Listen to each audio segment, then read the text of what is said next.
আজকে বানাবো চিকেন মোমো। এখানে চিকেনগুলোকে ছোট ছোট করে কেটে নিয়েছি। এখানে নিয়েছি পেঁয়াজ, লেবু, আদা রসুন, কাঁচা লঙ্কা কুচি, ম্যাগি মশলা, এখানে নিয়েছি লঙ্কার গুঁড়ো আর গোলমরিচ গুঁড়ো আর অল্প একটু বাটার। একসাথে সবটা মিক্সড করবো। পেঁয়াজগুলো দিয়ে দিচ্ছি।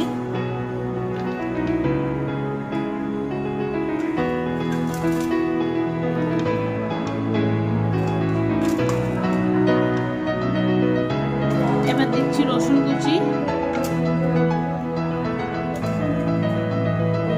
আদা কুচি, কাঁচা লঙ্কা,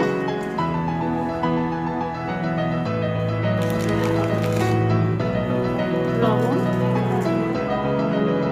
এবার দিচ্ছি ম্যাগি মশলা,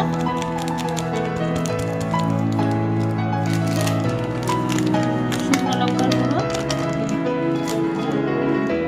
গোলমরিচ গুঁড়ো, লেবুর রস দিলাম,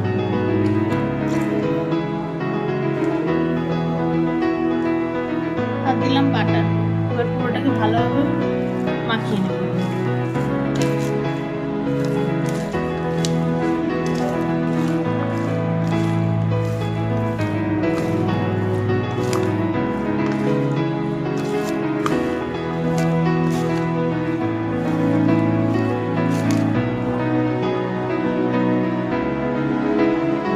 চিকেনের পুরটা রেডি হয়ে গেছে।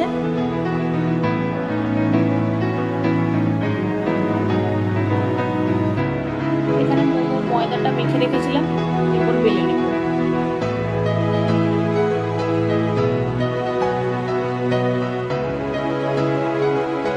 লেচিগুলো বানানো হয়ে গেছে। এরপর মোমোগুলো মুড়ে নেব। মোমো মেকারে তেল মাখানো মোমোগুলো সাজিয়ে নিয়েছি। এরপর ভাপে বসিয়ে দেবো।